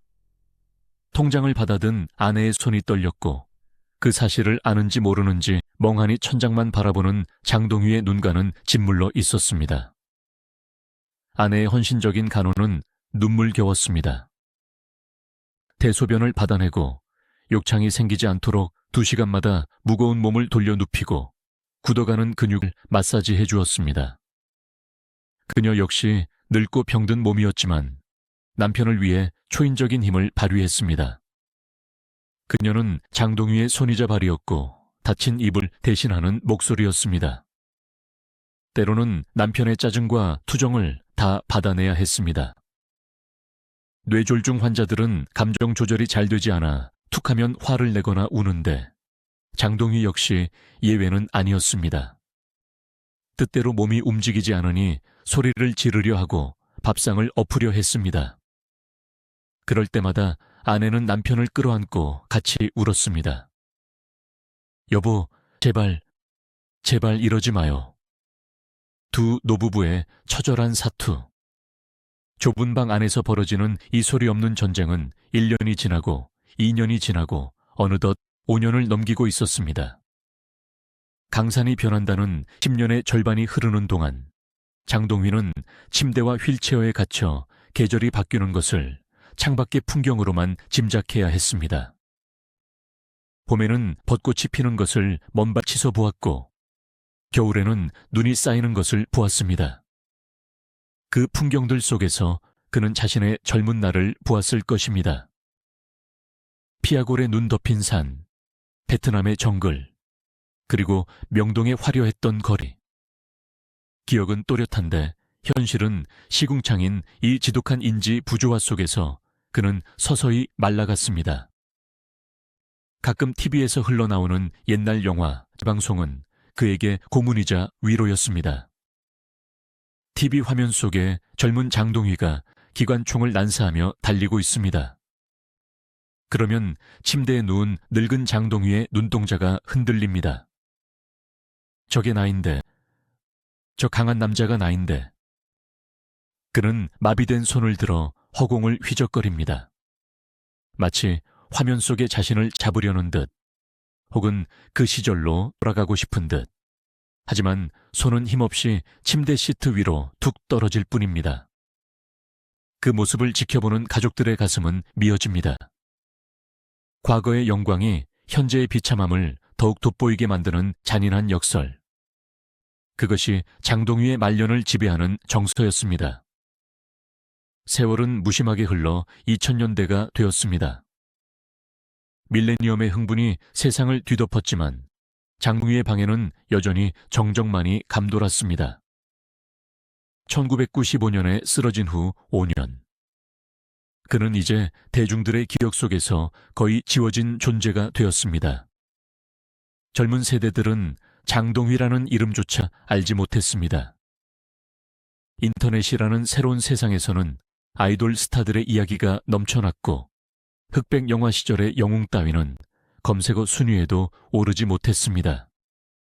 그는 박물관의 유물처럼 살아있으나 죽은 존재가 되어가고 있었습니다. 하지만 아직 그를 기억하는 사람들이 있었습니다. 그와 함께 충무로의 황금기를 이끌었던 동료들, 그리고 그의 영화를 보며 꿈을 키웠던 영화계 후배들. 그들은 아름아름 장동휘의 소식을 듣고 안타까워했습니다. 우리가 장 형님을 이렇게 잊어서는 안 된다. 그분이 한국 영화에 남긴 발자취를 기려야 한다. 는 목소리가 조금씩 나오기 시작했습니다. 비록 늦었지만 그가 살아있는 동안 그에게 다시 한번 박수를 보내주고 싶다는 움직임이 일었습니다. 2000년대 초반 몇몇 영화제와 협회에서 그에게 공로상을 수여하겠다는 의사를 타진해 왔습니다. 처음에는 역시나 거절이었습니다. 흉한 꼴 보이기 싫다는 것이었습니다. 하지만 끈질긴 설득, 그리고 선배님이 나와주셔야 후배들이 힘을 얻습니다. 라는 명분 앞에 마음도 조금씩 움직이기 시작했습니다. 어쩌면 그 역시 죽기 전에 마지막으로 세상의 빛을 보고 싶었는지도 모릅니다. 자신이 평생을 바친 그 영화라는 세계가 아직 자신을 기억하고 있는지 확인하고 싶었을 것입니다. 그래서 그는 결심합니다. 10년 가까운 은둔 생활을 깨고 다시 한번 세상 밖으로 나가기로. 비록 2다리로 걸어서 나갈 수는 없지만 휠체어에 의지해서라도 관객들 앞에 서기로 마음먹은 것입니다. 그것은 그가 생애 마지막으로 보여준 용기였습니다. 총을 들고 적진으로 뛰어들던 용기보다 더 큰, 자신의 가장 약하고 비참한 모습을 세상에 드러낼 줄 아는 진짜 사나이의 용기였습니다. 그렇게 2004년의 외출이 준비되고 있었습니다. 하지만 10년 만의 외출은 생각보다 훨씬 더 힘겨운 여정이 될 것이 뻔했습니다. 그의 몸은 이미 한계에 다다라 있었기 때문입니다. 과연 그가 시상식장까지 무사히 갈 수 있을지, 무대 위에서 쓰러지지는 않을지 모두가 걱정했습니다. 그러나 그는 포기하지 않았습니다. 마지막으로 멋진 양복을 입고 싶었습니다. 비록 몸은 쪼그라들었지만 마음만은 여전히 턱시도를 입은 신사였습니다. 이제 우리는 이야기의 종착역을 향해 달려갑니다. 그토록 찬란했던 별이 지상에서 보낸 마지막 시간들. 2004년에 그 눈물겨운 외출과 이듬해 찾아온 영원한 이별의 순간, 그리고 그가 떠난 자리에 남겨진 것들에 대해 이야기할 차례입니다.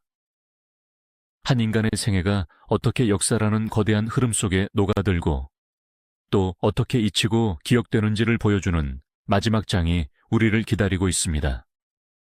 검은 장갑을 낀 호랑이, 장동휘. 그의 마지막 포효는 소리 없는 눈물이었습니다. 그 눈물의 의미를 우리는 이제 가슴으로 읽어내려야 합니다. 2004년 11월 19일. 그날은 유난히 쌀쌀한 늦가을 바람이 불던 날이었습니다. 서울 이천 춘사관에서 열린 제12회 춘사 나온 규영화 예술제. 한국 영화의 성악자 나운규를 기리는 이 뜻깊은 자리에 아주 특별한 손님이 초대되었습니다. 무려 10년 만의 외출, 긴 은둔의 시간을 깨고 세상 밖으로 나온 장동휘였습니다. 외출 준비는 그 자체로 하나의 전쟁이었습니다. 평생을 입어온 양복이었지만 굳어버린 팔다리에 옷을 끼워 넣는 일은 쉽지 않았습니다. 아내는 남편의 몸을 이리저리 돌리며 땀을 흘려야 했고 장동휘 역시 고통을 참으며 신음소리를 삼켜야 했습니다. 헐거워진 허리춤을 졸라매고 앙상해진 목에 넥타이를 맸습니다.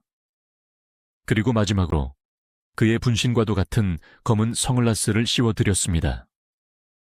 거울 속에 비친 노인. 휠체어에 구겨지듯 앉아있는 그 모습은 우리가 기억하는 한국의 존 웨인과는 거리가 멀었지만 선글라스 뒤에 감춰진 눈빛만큼은 여전히 무언가를 갈망하고 있었습니다. 그것은 배우로서의 마지막 자존심이자 죽음이 임박한 수컷이 세상에 보내는 마지막 눈맞춤이었습니다. 행사장으로 향하는 차 안에서 그는 말이 없었습니다. 창밖으로 스쳐 지나가는 서울의 풍경을 멍하니 바라볼 뿐이었습니다. 10년 만에 보는 서울은 너무나 많이 변해 있었습니다. 빌딩은 더 높아졌고 차들은 더 많아졌으며 사람들의 걸음은 더 빨라져 있었습니다. 그 낯선 풍경 속에서 그는 자신이 이방인이 되었음을, 이제는 돌아갈 수 없는 과거의 유령이 되었음을 뼈저리게 느꼈을 것입니다. 차가 행사장에 도착하자 수많은 기자들과 영화 관계자들이 몰려들었습니다. 카메라 플래시가 번개처럼 터졌습니다. 예전 같았으면 손을 흔들며 여유롭게 미소를 지었겠지만 지금의 그는 쏟아지는 빛이 두려운 듯 고개를 숙였습니다. 휠체어가 레드카펫 위를 구르기 시작했습니다. 또각또각 구두 소리 대신 드르륵거리는 바퀴 소리가 깔렸습니다. 그 순간 시끌벅적하던 행사장이 일순간 정적에 휩싸였습니다. 사람들은 숨을 죽였습니다. 전설의 귀환을 환영하는 마음과 너무나 변해버린 영웅의 모습에 대한 충격이 뒤섞인 묘한 침묵이었습니다. 까까머리에 가죽 점퍼를 입고 호탕하게 웃던 장동휘는 온데간데 없고 백발이 성성한 노인이 담요를 덮은 채 힘겹게 앉아 있었기 때문입니다. 그를 기억하는 올드 팬들은 입을 틀어막았고 그를 잘 모르는 젊은 배우들은 숙연한 표정으로 길을 터주었습니다. 무대 위 대형 스크린에는 그의 전성기 시절 영상이 상영되고 있었습니다. 돌아오지 않는 해병의 분대장이 기관총을 난사하며 적진을 돌파하는 장면에서 자식들을 위해 헌신하는 아버지의 모습이 웅장한 음악과 함께 흘러나왔습니다. 화면 속의 장동휘는 저렇게 팔팔하게 살아뛰는데 무대 아래 휠체어에 앉은 장동휘는 손가락 하나 까딱하기 힘겨워 보였습니다. 이 잔인한 대비, 과거의 영광이 현재의 비참함을 더욱 극대화하는 이 비극적인 미장센 앞에서 관객들의 눈시울은 붉어지기 시작했습니다. 그의 이름이 호명되었습니다. 특별공로상 장동휘. 우레와 같은 박수가 터져 나왔습니다. 후배들의 부축을 받으며 휠체어가 무대 중앙으로 이동했습니다. 트로피가 그의 품에 안겼습니다. 묵직했습니다. 평생 수많은 상을 받아왔지만 이 상만큼 무거운 상은 없었을 것입니다. 단순히 연기를 잘해서 주는 상이 아니라 그가 한국 영화를 위해 바친 평생의 시간, 그리고 그가 감내하고 있는 이 고통스러운 시간에 대한 위로와 존경의 표시였기 때문입니다. 사회자가 그에게 마이크를 건넸습니다. 소감을 듣고 싶었습니다. 모든 사람들이 귀를 기울였습니다. 그 굵고 멋진 목소리를 다시 한번 듣고 싶었습니다. 장동휘는 떨리는 손으로 마이크를 잡으려 애썼습니다. 입술이 달싹거렸습니다. 무언가 말을 하려고 했습니다. 고맙습니다 혹은 반갑습니다 라는 말을 하고 싶었을 것입니다. 하지만 야속하게도 마비된 혀는 말을 만들어내지 못했습니다.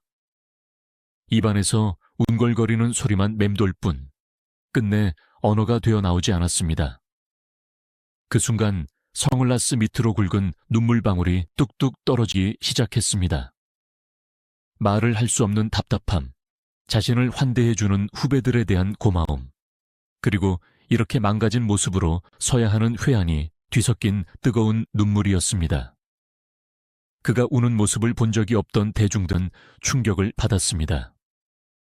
강한 남자의 대명사였던 그가 공개적인 자리에서 저토록 서럽게 흐느낄 줄은 아무도 몰랐기 때문입니다.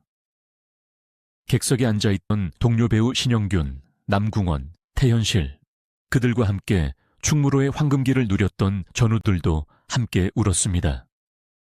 신영균이 무대 위로 뛰어 올라가 장동휘를 끌어안았습니다.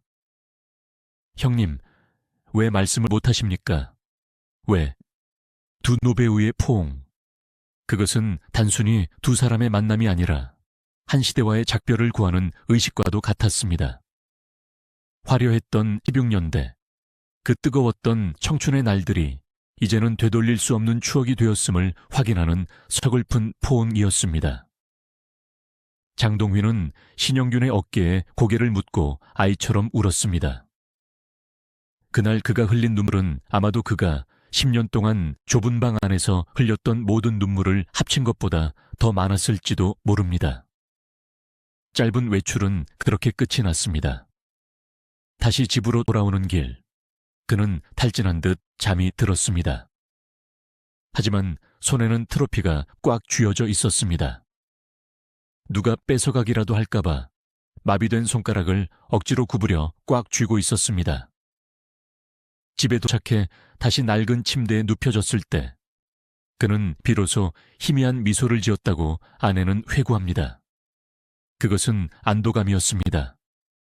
아, 아직 나를 기억해 주는구나. 내 인생이 헛되지 않았구나 하는 확인이 준 마지막 평온함이었습니다. 하지만 그날의 외출은 그의 육체에 너무나 큰 무리를 주었습니다. 긴장과 흥분, 그리고 이동 과정에서의 피로는 80대 노인의 쇠약한 몸이 감당하기에는 벅찬 것이었습니다. 행사가 끝난 후 며칠 뒤부터 상태는 눈에 띄게 나빠지기 시작했습니다. 식사량이 급격히 줄었고 잠자는 시간이 늘어났습니다. 의식은 점점 흐릿해져 갔습니다. 가끔 깨어 있을 때도 초점 없는 눈으로 허공을 응시하는 일이 잦아졌습니다. 2004년의 겨울은 유난히 추웠습니다. 보일러를 아무리 틀어도 낡은 아파트의 외풍을 막을 수는 없었습니다. 장동휘는 앙상하게 마른 몸을 이불 속에 웅크린 채 그 겨울을 났습니다. 이제는 기력이 없어 화를 내지도 짜증을 부리지도 않았습니다. 그저 아내가 떠먹여주는 미움을 기계적으로 받아 넘길 뿐이었습니다. 그의 생명력은 꺼져가는 촛불처럼 위태롭게 흔들리고 있었습니다. 이 시기 그가 겪었을 내면의 풍경을 감히 짐작해 봅니다. 침대에 누워 꼼짝할 수 없는 그 긴 시간 동안 그는 무슨 생각을 했을까요? 아마도 그는 끊임없이 꿈을 꾸었을 것입니다. 꿈속에서 그는 다시 젊은 날의 장동휘가 되어 있었을 것입니다. 지리산의 능선을 뛰어넘고 베트남의 정글을 헤치며 충무로의 세트장을 누비고 있었을 것입니다. 꿈속에서 그는 휠체어도 기저귀도 필요 없는 세상에서 가장 강하고 자유로운 남자였을 것입니다. 그러나 눈을 뜨면 다시 차가운 천장이 보이는 현실. 꿈과 현실의 경계가 점점 허물어지면서 그는 서서히 죽음이라는 미지의 세계로 발을 들여놓고 있었습니다. 해를 넘겨 2005년이 되었습니다. 봄이 왔지만 장동휘의 방에는 봄이 오지 않았습니다. 꽃이 피고 새가 우는 창밖의 풍경은 그에게 더 이상 아무런 감흥을 주지 못했습니다. 그는 이제 아내조차 알아보지 못할 때가 많았습니다. 여보, 나예요. 알아보겠어요? 아내가 눈물을 글썽이며 물어도 멍한 표정으로 고개를 돌릴 뿐이었습니다. 뇌세포의 파괴가 기억의 창고마저 무너뜨리고 있었던 것입니다. 사랑했던 영화, 목숨보다 소중했던 자존심, 그리고 평생을 함께한 반려자의 얼굴까지 모든 기억들이 하나둘씩 지워져 갔습니다. 그것은 잔인한 과정이었지만 한편으로는 축복이었을지도 모릅니다. 자신이 처한 비참한 현실을 잊을 수 있었으니까요. 그는 점점 폐하가 되어가고 있었습니다. 아무것도 모르는, 그저 숨만 쉬는 순수한 생명체로 돌아가고 있었습니다. 2005년 4월, 잔인한 봄이 찾아왔습니다. 창밖에는 벚꽃이 흐드러지게 피어나고 있었지만 장동휘의 방 안에는 여전히 차가운 정적만이 감돌았습니다. 꽃이 피고 새가 우는 봄의 생동감은 꺼져가는 노배우의 생명력과 대비되어 더욱 비극적으로 다가왔습니다. 4월의 어느 날 호흡이 거칠어지기 시작했습니다. 노환과 합병증은 저승사자의 초대장이나 다름없었습니다.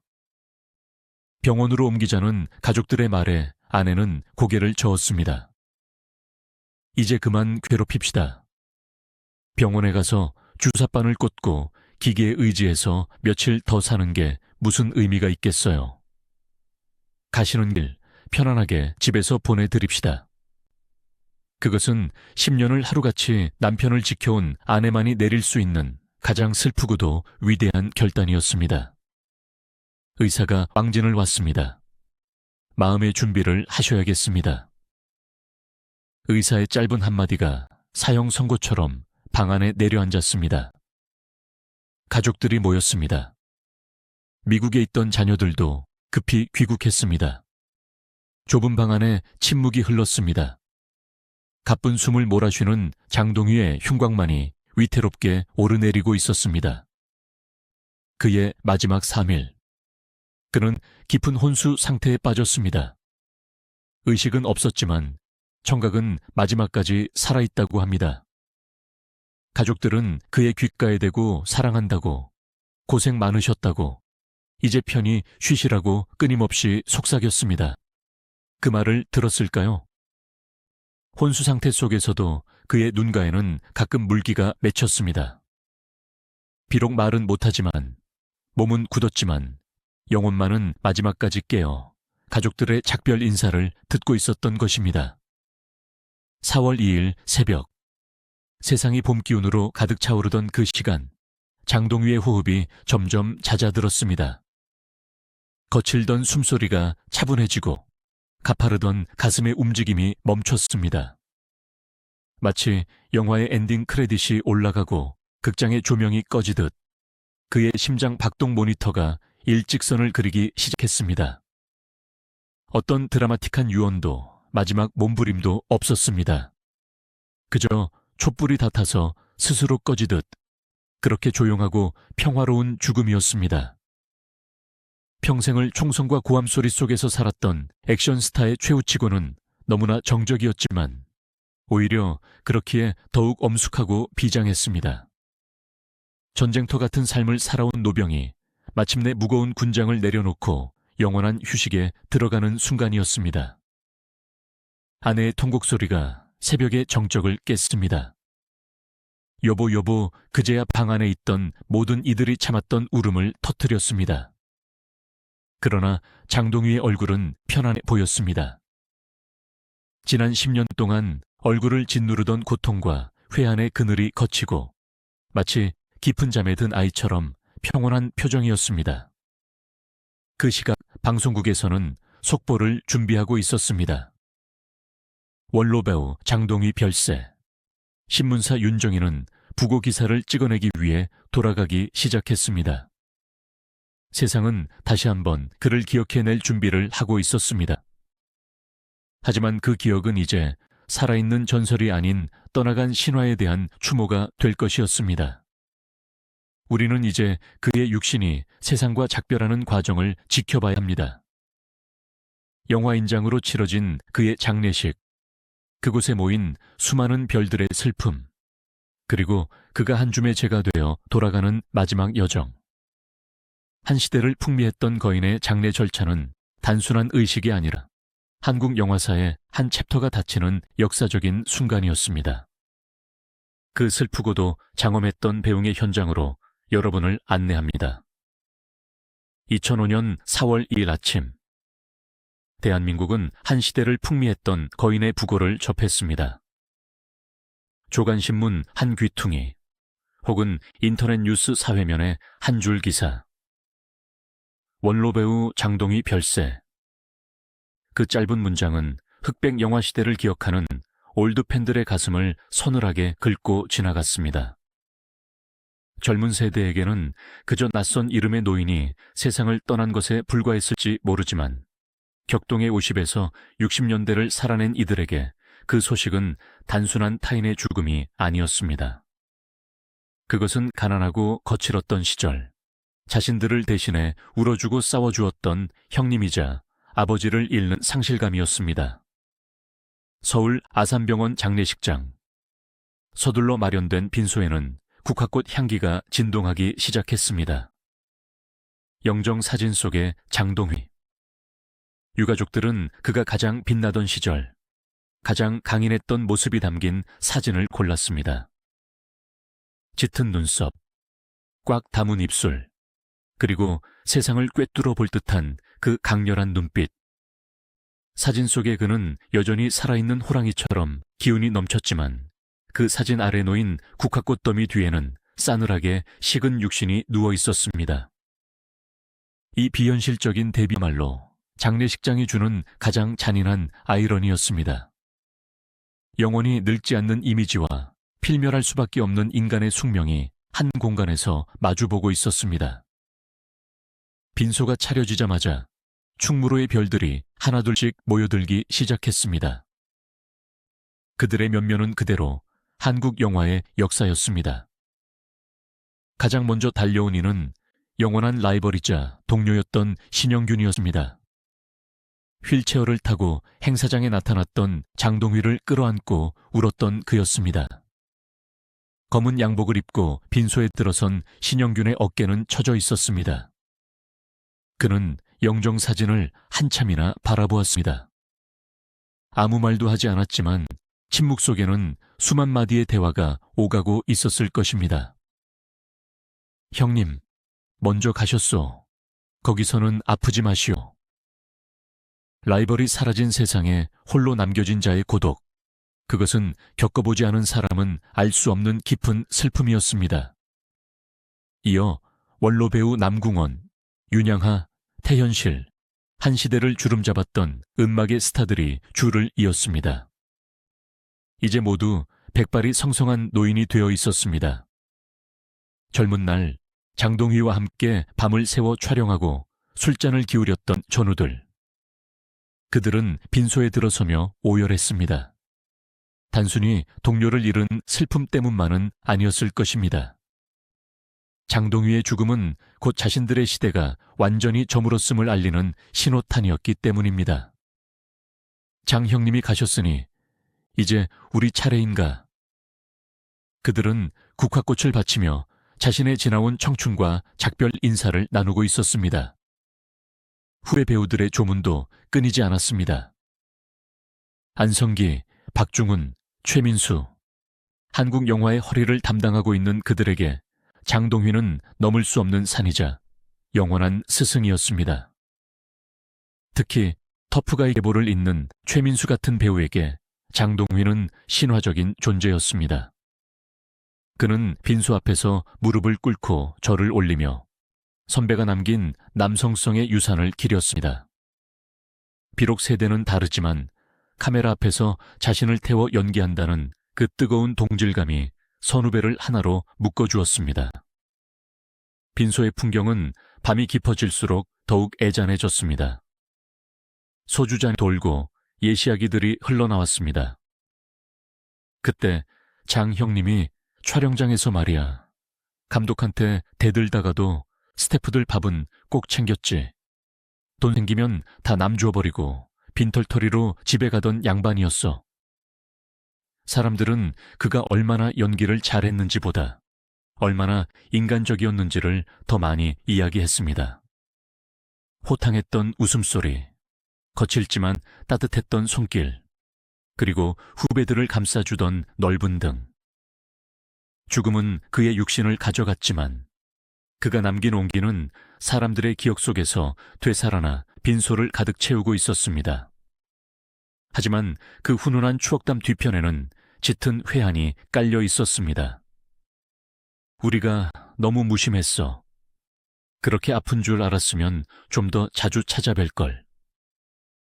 10년이라는 긴 투병 기간 동안 그를 외롭게 두었던 영화계의 자성이 터져 나왔습니다. 화려할 때만 박수치고 병들고 늙으면 외면해버리는 냉혹한 현실에 대한 반성. 장동휘의 죽음은 살아있는 자들에게 의리란 무엇인가, 그리고 유란 무엇인가에 대한 무거운 질문을 던지고 있었습니다. 2005년 4월 4일 오전, 발인식이 거행되었습니다. 장례는 영화인장으로 치러졌습니다. 한국 영화 발전에 기여한 그의 공로를 기려 영화계 전체가 그를 배웅하기로 한 것입니다. 영결식장에는 수많은 영화인들과 취재진, 그리고 그를 기억하는 시민들이 모였습니다. 무거운 침묵 속에 장례위원장을 맡은 신영균이 조사를 낭독하기 위해 단상에 올랐습니다. 그는 떨리는 손으로 원고를 잡았지만 첫 문장을 읽기도 전에 목이 메어 말을 잇지 못했습니다. 안경을 벗고 눈물을 훔치는 노배우의 모습에 식장은 눈물바다가 되었습니다. 한참을 흐느끼던 그가 겨우 입을 열었습니다. 형님, 영화 속에서는 그렇게 강하시더니 왜 가실 때는 이토록 약하게 가십니까? 총알도 피해가던 불사신 장동위가 어찌 병마 하나를 잊지 못하고 이렇게 황망히 떠나십니까? 그것은 조사가 아니라 절규였습니다. 한국의 존 웨인이라 불렸던 사나이. 그 강인함의 상징이 침대 위에서 무력하게 쓰러져 간 것에 대한 안타까움이 뼈에 사무치는 문장이었습니다. 형님은 우리 영화계의 큰 산이셨습니다. 형님이 계셨기에 우리는 든든했습니다. 이제 그 무거운 짐 다 내려놓으시고 부디 저 하늘나라에서는 큐사인, 컷사인 없는 곳에서 마음 편히 쉬십시오. 형님이 남기신 그 뜨거운 열정, 우리 후배들이 영원히 잊지 않고 이어가겠습니다. 신영균의 조사가 끝나자 영정사진 속 장동위가 마치 그래, 고맙다, 나 먼저 간다 라고 말하는 듯 했습니다. 운구 행렬이 시작되었습니다. 검은 리무진이 그의 유해를 싣고 병원을 빠져나갔습니다. 차는 곧바로 화장장으로 향하지 않았습니다. 그가 평생을 바쳤던 곳, 그의 영혼이 서려 있는 충무로를 마지막으로 들르기 위해서였습니다. 서울 중구 충무로, 한국 영화의 고향이자 성지. 1950년대와 60년대, 장동위가 가죽 점퍼를 휘날리며 활보했던 그 거리를 그는 이제 싸늘한 주검이 되어 지나가고 있었습니다. 차창 밖으로 스쳐가는 대항극장, 스카라 극장, 그리고 낡은 다방들. 그 거리의 구석구석에는 그의 땀과 눈물이 배어 있었습니다. 비록 거리는 현대식 빌딩으로 변하고 넌 사이는 화려해졌지만 그 바닥 밑에는 장동위와 그 시절 영화인들이 다져놓은 열정의 지층이 흐르고 있었습니다. 운구차는 천천히, 아주 천천히 거리를 돌았습니다. 마치 그가 마지막으로 충무로와 작별 인사를 나눌 시간을 주려는 듯 길게 서 있던 몇몇 노인들이 운구차를 알아보고 모자를 벗어 고개를 숙였습니다. 장동위 씨, 잘 가시오. 내 젊은 시절 당신 덕분에 참 좋았소. 이름 모를 관객의 그 소박한 배웅이야말로 그가 평생 연기를 해온 이유였을지도 모릅니다. 경기도 성남시 영생관리사업소. 이곳이 그의 육신이 머물 지상의 마지막 종착지였습니다. 관이 화구 앞으로 옮겨졌습니다. 유가족들의 오열이 터져 나왔습니다. 안 돼, 못 보내. 아내는 관을 붙잡고 쓰러졌습니다. 평생 남편의 곁을 지켰던, 병든 남편의 손발이 되어주었던 그녀에게 이 이별은 살점이 뜯겨나가는 고통이었을 것입니다. 육중한 철문이 열리고 관이 불길 속으로 들어갔습니다. 문이 닫히는 쾅 소리와 함께 장동위라는 육체는 세상에서 영원히 격리되었습니다. 그 안에서 일어나는 일은 자연의 섭리이자 소멸의 과정이었습니다. 180cm가 넘는 거구, 그 단단했던 근육과 뼈, 호랑이 같은 목소리를 만들어내던 성대, 그리고 세상을 노려보던 눈동자. 그 모든 것이 한 줌의 재로 변해가는 시간이었습니다. 화장장 굴뚝으로 희미한 연기가 피어올랐습니다. 사람들은 그 연기를 바라보며 허무함을 느꼈습니다. 천하를 호령하던 영웅도, 스크린을 씹어먹던 대스타도 결국 불 앞에서는 한 줌의 먼지에 불과하다는 사실. 인생 무상. 그 뻔한 사자성어가 이토록 사무치게 다가오는 순간은 없었을 것입니다. 그러나 그 허무함 속에서도 한 가지 분명한 사실이 있었습니다. 육체는 불타 사라지지만 그가 남긴 이름과 작품은 결코 타지 않는다는 것. 불길은 그의 몸을 태울 수는 있어도 사람들의 뇌리에 박힌 장동휘라는 기억까지 태울 수는 없다는 것. 그것이 예술가가 죽음을 이기는 유일한 방식임을 그 자리에 모인 사람들은 본능적으로 깨닫고 있었을 것입니다. 1시간 남짓, 화장이 끝났습니다. 수습된 유골은 작고 하얀 단지에 담겼습니다. 그 크고 웅장했던 남자가 이제는 두 손 안에 들어오는 작은 항아리가 되었습니다. 유족들은 그를 가슴에 품고 장지로 향했습니다. 경기도의 한 추공원. 양지 바른 곳에 그를 모셨습니다. 비석에는 그의 이름 석자와 생몰 연도가 새겨졌습니다. 영화배우 장동휘. 그 짧은 문구 외에 다른 수식어는 필요 없었습니다. 배우라는 두 글자면 그의 인생을 설명하기에 충분했으니까요. 장례 절차가 모두 끝나고 사람들이 하나둘 떠나갔습니다. 북적이던 묘역에는 이제 바람소리만 남았습니다. 흙냄새, 풀냄새가 진동하는 그곳에 홀로 남은 장동휘. 그는 이제 더 이상 카메라 앵글을 신경 쓸 필요도, 대사를 외울 필요도, 늙고 병든 몸을 부끄러워할 필요도 없습니다. 그는 영원한 휴식, 컷 소리가 들리지 않는 평화로운 롱테이크의 세계로 들어간 것입니다. 그가 떠난 자리, 2005년에 한국 영화계는 묘한 공허함에 빠졌습니다. 스크린쿼터 사수투쟁이 한창이었고 1000만 관객 영화들이 탄생하며 산업적으로는 유례없는 호황을 누리고 있었지만 정신적인 지주를 잃은 허전함은 쉽게 채워지지 않았습니다. 사람들은 그제야 깨달았습니다. 우리가 잃어버린 것은 단순한 원로 배우 한 명이 아니라 진짜 사나이의 원형이었다는 것을. 컴퓨터 그래픽으로 만들어낸 화려한 액션 영웅들은 많았지만 장동휘처럼 눈빛 하나로, 주름 하나로 인생의 비장함을 말하는 어른은 더 이상 찾기 힘들다는 것을. 그의 죽음은 한 시대의 마침표였습니다. 흙먼지 날리는 비포장 도로를 달리며 맨주먹으로 세상을 개척했던 야성의 시대, 낭만의 시대가 완전히 끝났음을 알리는 종소리였습니다. 이제 세상은 더 세련되고 더 매끄럽고 더 화려해지겠지만 장동휘가 보여주었던 그 투박하고 거친 날거드의 감동은 다시 보기 힘들 것입니다. 그가 떠난 지 며칠 뒤 TV에서는 그의 추모 특선 영화들이 방영되었습니다. 늦은 밤 브라운관 속에서 젊은 장동휘가 다시 살아나 총을 쏘고 소리쳤습니다. 야 이놈들아, 다 덤벼라. 그 생생한 외침을 들으며 시청자들은 눈시울을 붉혔습니다. 그는 갔지만 그는 가지 않았습니다. 필름이라는 영혼의 저장소 안에서 그는 영원히 늙지 않는 모습으로 우리 곁에 머물게 된 것입니다.